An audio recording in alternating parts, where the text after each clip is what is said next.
Let's start today's lesson off with a challenge. This is one of those typical questions that you see on the internet today. Now both girls are working this through. Check out their working. Who's got it right? Can you work it out? Hopefully by the end of this lesson you'll be able to let me know. My name is Miss Danielson and today we're looking at simplifying expressions. This is our second simplifying expressions lesson, so if you missed the first one, I'm linking it down in the description box below so you can check that out first, because this lesson is going to take us to another level. We're going to focus mostly on expressions that involve brackets and indices, and we're going to pay very close attention to the plus or minus signs which separate our terms. Let's get started. Starting off with some terminology and reminders. You may already have taken some notes about this, but I definitely think it's worthwhile before we start this lesson. Starting with order of operations. Now, hopefully you've seen our previous lesson on order of operations. Again, I'll link that down in the description box below if you haven't, but you should be familiar with BEDMAS order of operations.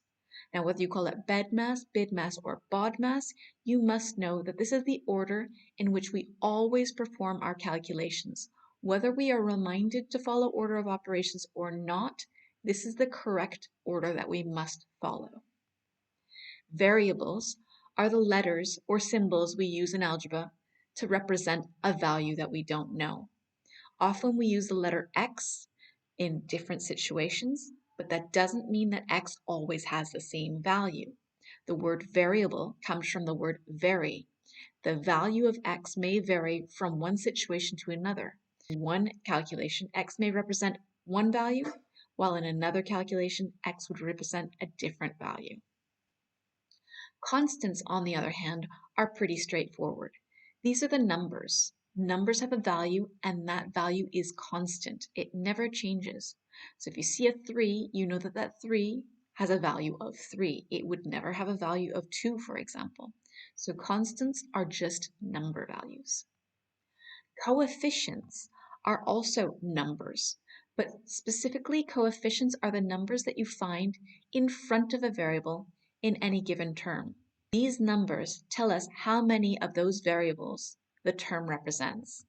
For example, 3a has a coefficient of 3 in front of the variable a, and that tells us that the term 3a actually means a plus a plus a. That's 3 a's grouped together. Indices, powers, or exponents. These little numbers that are written up above a base value tell us how many times that base is repeatedly multiplied by itself. For example, a with an index or power or exponent of 3 means that a is multiplied by itself repeatedly 3 times. You should also remember that a power of 3 can also be called cubed. So a times a times a is the same thing as a cubed. Like terms are going to be very important when we're simplifying expressions. Terms are separated by plus or minus operators. Like terms are the one that consist of the exact same variables, including their indices. Like terms can be grouped together by adding or subtracting their coefficients. This expression here has got 4 terms separated by the plus or minus sign. Term 1 plus term 2 minus term 3 minus term 4. Now this expression with 4 terms can be simplified because there are 2 like terms. They have exactly the same variables, including the exponent, a squared b and a squared b. So we can only group the 3a squared b with the minus 7a squared b, and the way that we group them is by adding, or in this case subtracting, because we've got a minus 7a squared b here, the coefficients. 3 minus 7 gives us negative 4. So this is negative 4a squared b. Another way we might simplify an expression is by expanding brackets. To expand brackets means to multiply all terms inside a bracket by some term or set of terms inside a bracket which is directly touching the outside of that bracket. Here I've got an expression where I've got a term that is directly outside a set of brackets. This 3a is touching the bracket. There's no plus or minus to separate this term from the bracket. So that means that this 3a is multiplying by all terms inside that bracket. So this term here is not multiplying through by the bracket because it's not touching the bracket. Multiplying this term through by all three terms, we follow the rainbow. That is, we do 3a times b is 3ab. Then we do 3a, follow the rainbow, times the second term. 3 times 7 is 21. A times a is a squared. And the b, we multiply it by just putting it at the end of the term. Finally, the third term in the brackets gets multiplied by the 3a, follow the rainbow. 3 times minus 6 is minus 18. A times a makes a squared. And the b squared, we multiply it by putting it at the end of the term. Now, this is maybe quite a difficult example to start with. Let's do a few simpler examples before we get into some questions like this later in the lesson. Now let's quickly step back into an example we've seen before. If you need to go into this in more detail, check out the description box where you'll see our lesson on expanding brackets, as well as our lesson on order of operations. A 4 multiplied by a bracket is the same thing as a 4 directly in front of a bracket. And order of operations tells us to first work out the calculation inside the bracket, if possible. In this case, it is possible. 7 plus 2 is 9. So we'll do 4 times 9, which is 36. Sometimes it's not possible to work out the calculation inside the brackets due to unlike terms when we're talking about algebraic expressions. So for example, when we've got 4 in front of the brackets with a plus b in it, I can't possibly add the a and b, but I must know that the brackets are telling me that while the 4 is multiplying by the brackets, that means it's multiplying by all of the terms inside the brackets. So I follow the rainbow, I do 4 times the first term, and then I do 4 times the second term. And I'll have two terms which are being added together, 4a plus 4b. Now, if this looks very different from what we did up above, let me just demonstrate for you that we could have done the above example in the same way by expanding brackets. If I didn't think to add the 7 plus the 2, I could still do 4 times the 7 and 4 times the 2 and add those two terms together, so 28 plus 8, and my answer would still be 36. So this goes to show that the 4 in front of the bracket is multiplying by all terms inside the bracket. Whether we first group the like terms inside the bracket and then multiply, or we multiply each term individually by the 4 and then we group them. Now, up until now, everything we've just been through has been revision. So you should feel fairly confident with that so that we can now move on to some more advanced questions.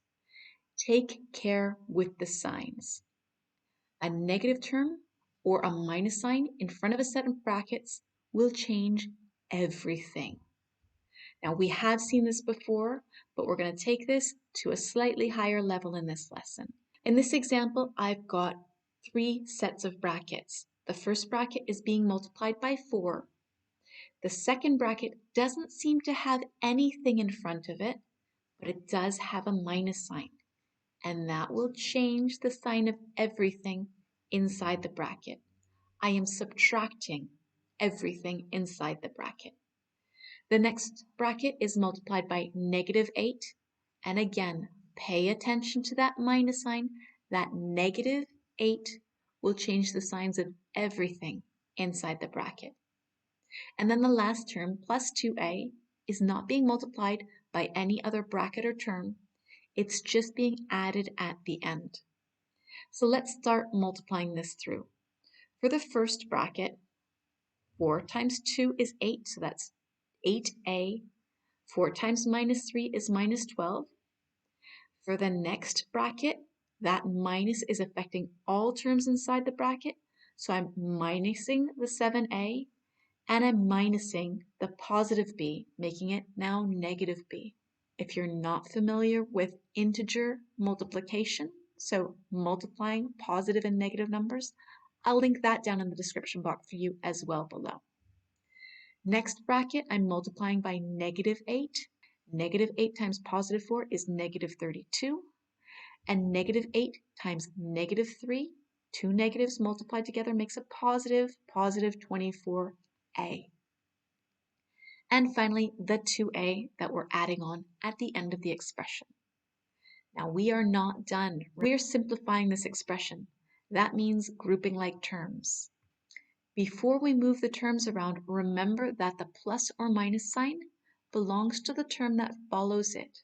So we're not doing 8a minus whatever comes after that. 8a is one term which is positive. That minus belongs to the -12. The next minus belongs to the 7a, that's a negative term. The b is a negative term. The 32 is a negative term. The 24a is a positive term, we're adding it. And the 2a is a positive term, we're adding it as well. I also used different colors here to help point out for you which of these terms are like terms. I've got several terms here in green. They're all terms which are some number of a's. Then I've got some terms in red here, just one really, which tells us how many b's there are. And then I've got some terms in blue here, which are just my constant terms. They're just numbers. So when I group like terms, I'll put my a's together, I'll put my b's together, and I'll put my constants together, and I'll group like terms to simplify. So looking at my green terms here, they're all a terms. How many a's do these terms represent altogether? Add or subtract the coefficients. 8 minus 7 is 1, plus 24 is 25, plus 2 is 27, so that's 27a. The minus b had no other like terms, so it's minus b, and the -12 minus 32 is -44. That's my simplified expression. There are no other like terms to group there, so we're done. When we compare our answers, it's best if we've all written them in the same way. That's why it's generally expected that you will write your answers with the terms in alphabetical order. So I've done my A terms, then my B terms, then my number terms. If you write your terms in a different order, it won't be wrong so long as you have the correct signs in front of them. So if you put the B term first, it better be a negative B. If you put the 27 somewhere later in the expression, it better be a plus 27a. But it's a lot easier for us to check our answers if we all follow the rule of writing our terms alphabetically. Now to see some slightly more challenging questions, remember number by number and letter by letter. What that refers to is when we're multiplying two algebraic terms together. We multiply the numbers or coefficients together, and then we multiply the letters or the variables together. And sometimes we need to use indices for this. In this example here, I've got 3 sets of brackets, and each of these brackets has some algebraic term in front of it. The first bracket is being multiplied by -5a.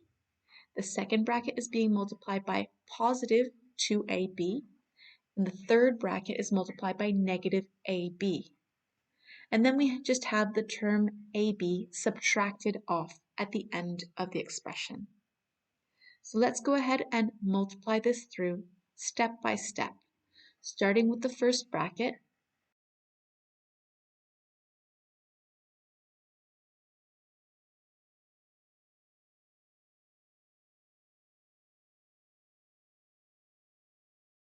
Multiplying -5a by a. We do number by number. There's no number for me to multiply the -5 by, so it'll stay -5. But I'll do letter by letter. A times A, I'm going to need to use an index for this. A times A is 2 A's being multiplied together. That's A squared. And then I'll do -5A times 7B. Number times number, -5 times 7 is -35. And letter times letter, A times B, alphabetically is AB. Then we'll go on to the next bracket, and I'm doing positive 2AB multiplied by -3A. Number by number, 2 times negative 3 is going to be negative 6. And letters by letters is going to be a times a makes a squared again, but I also have a b here.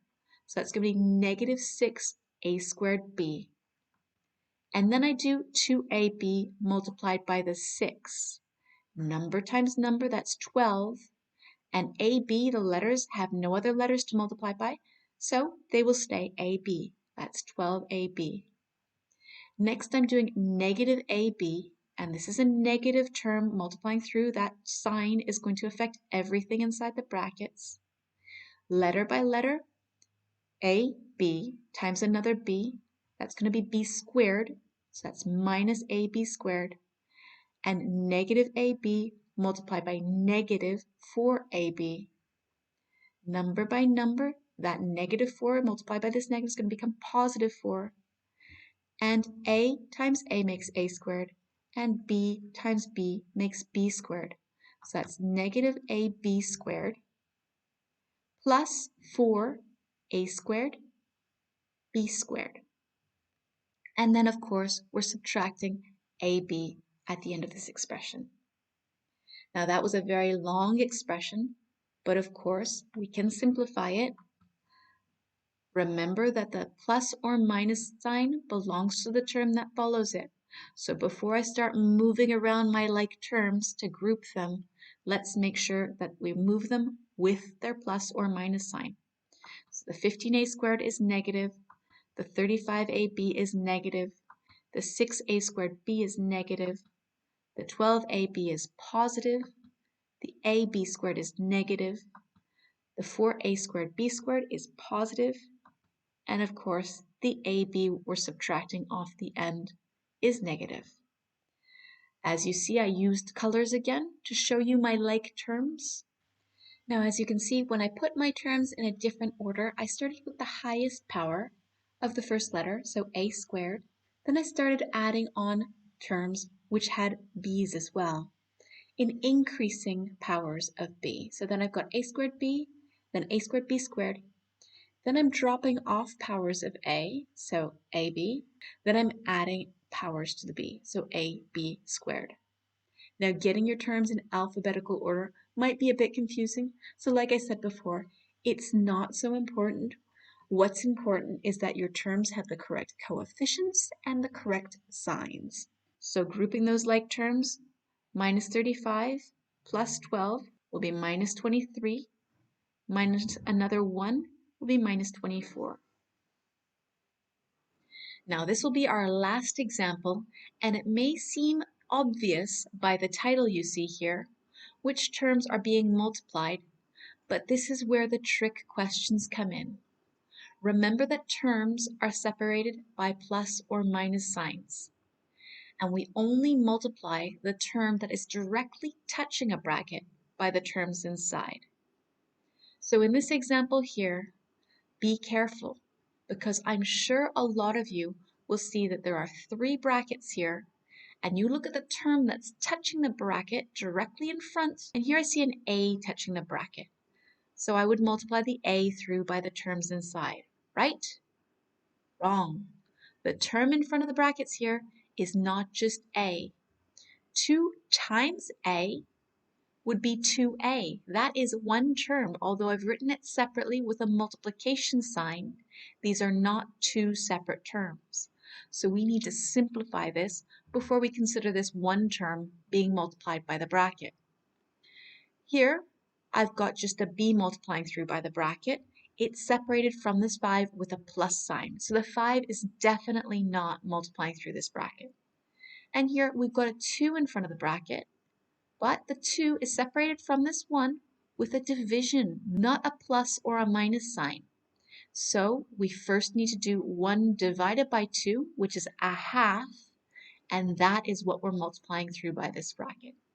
So let's first simplify this to clearly see what is the term that is directly touching the bracket. So here I've got a minus, so different term from 2a. And 2a is touching this bracket, it's going to get multiplied through. Then I have a minus sign, so this is a separate term. I'm not multiplying the 5 through this bracket. And then I have a plus b. This b is a term that is touching this bracket, so it's going to multiply through. And then I'm subtracting a half times this bracket. So we're ready to multiply through? Not quite yet. Look at this bracket. It's not two terms. We don't want to multiply 2a by 3a and then multiply 2a by 7b, because the 2a and the 7b are being multiplied together. We can perform that multiplication, and this should be a single term, not two different terms. 3a times 7b, number by number, 21, letter by letter, alphabetically, ab. I can simplify that, and as you see, it's a single term. So let's start multiplying this through now. The a is not multiplying by anything, but the negative 2a is multiplying by 21ab. Number by number, negative 2 times 21 is negative 42. Letter by letter, a times a is a squared with a b. Minus 5 is not multiplying by anything. Plus, b is timesing by the a, alphabetically that's ab, and b is timesing by the 6, that'd be 6b. So minus 5 plus ab plus 6b. And the minus a half times 6. Half of 6 is 3, so this will be minus 3. And half of 4 is 2. This is negative a half times negative 4. That's negative times negative, positive 2b. So here we've got minus 3 plus 2b. As always, check, are there any like terms to be grouped together? If so, before we move them around, make sure you move them with the correct sign.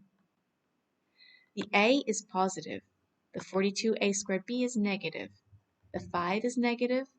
The ab is positive. The 6b is positive. The 3 is negative. And the 2b is positive. And again, using those colors, you can see what our like terms are. So let's go grouping them together alphabetically, starting from the highest power of the first letter. That's going to be a squared b. Then we've got a, then increasing the b's and dropping off the a's. Grouping our b terms, 6b plus 2b is 8b. Grouping our constant terms, our numbers, negative 5 minus 3 is negative 8. Now I know this might be a bit of a challenge. I hope this is a bit of a challenge because it should be harder than our previous lesson. Let's go on to the practice now. You'll notice that the first few questions are easier and they get harder as we go on.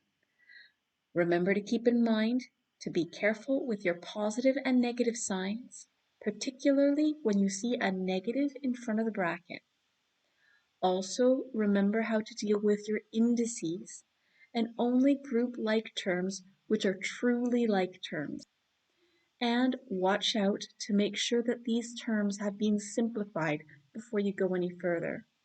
Remember, terms are separated by plus and minus signs, not multiplication or division signs. Okay, go ahead and hit pause so you can copy those questions, show your working, work through to your answers, and hit play when you're ready to take them up. I hope you've had a chance to hit pause, because here come those answers.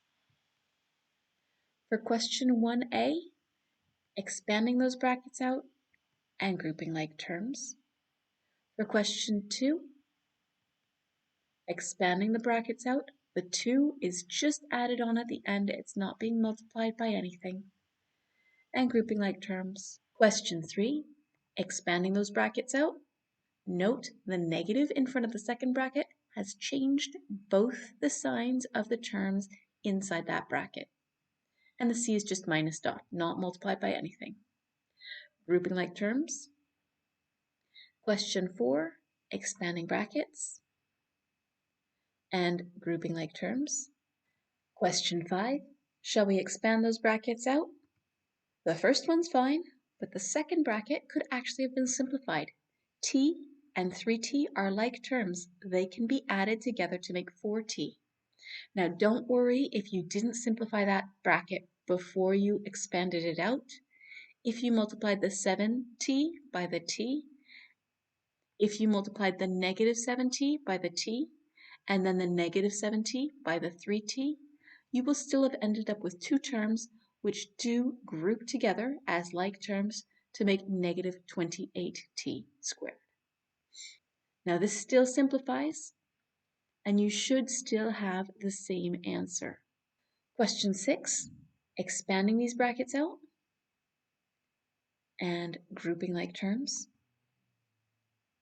Question 7, notice that first bracket has a 2a after it, but that's directly touching that bracket.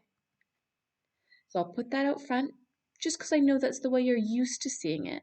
If you skip this step, that's fine, but you should have expanded that bracket out, multiplying 3a by 2a and multiplying 1 by 2a, giving 6a squared plus 2a. Then we group our like terms. Question 8, before we expand that out, maybe we should simplify the term in front of the first bracket. 2 times r is 2r. Now let's expand that out and group like terms. Question 9, let's expand that out and group like terms. Question 10 has got quite a bit of simplifying before we think about expanding brackets. Now, although BEDMAS tells us to work out the calculations inside the bracket first, for the first bracket, we can only do the multiplication. We can't subtract the 5 from that because it's not a like term. Same thing with the second bracket. I can do this multiplication, but not the subtraction because they're not like terms. So we can simplify the brackets, but in the same step, I'm going to look at the term, that's a singular term, in front of this bracket, because it's not separated by plus or minuses. 4 times r squared divided by 2 is a single term, 4r squared over 2. Now after this, I've got the term 5. It's separated from the bracket with its plus. Then I've got minus 2. That's a separate term, but the 2 is being multiplied by the r. This is one term, minus 2r. So here I've simplified that. Before I expand that out, maybe I can simplify this term a bit more. 4 times r squared divided by 2, that's 2r squared. And now let's expand that out. So 2r squared times 3r, number by number, 6, letter by letter, r cubed. Then 2r squared by minus 5, number by number, minus 10, letter by letter, r squared. Plus the 5, minus 2r times 6r, number by number, minus 12, letter by letter, r squared. Then minus 2r times minus 10, number by number, negative by negative, plus 20, letter by letter, just r, plus 20r minus the 7. Then we group like terms. Note we've got an r cubed term, we've got r squared terms, we've got r terms, then we've got number terms. So putting them in order from the highest power of our variable. How did you do? Did you notice my mistake? Now I realize that this is probably a bit of a challenge, but if you were able to do this, you are definitely able to tell me who was right. Let me know down in the comments section if you can figure it out, and please let me know as well if you had any trouble or if you have any doubts that you'd like to take up together. Till next time, keep practicing, and I'll see you soon.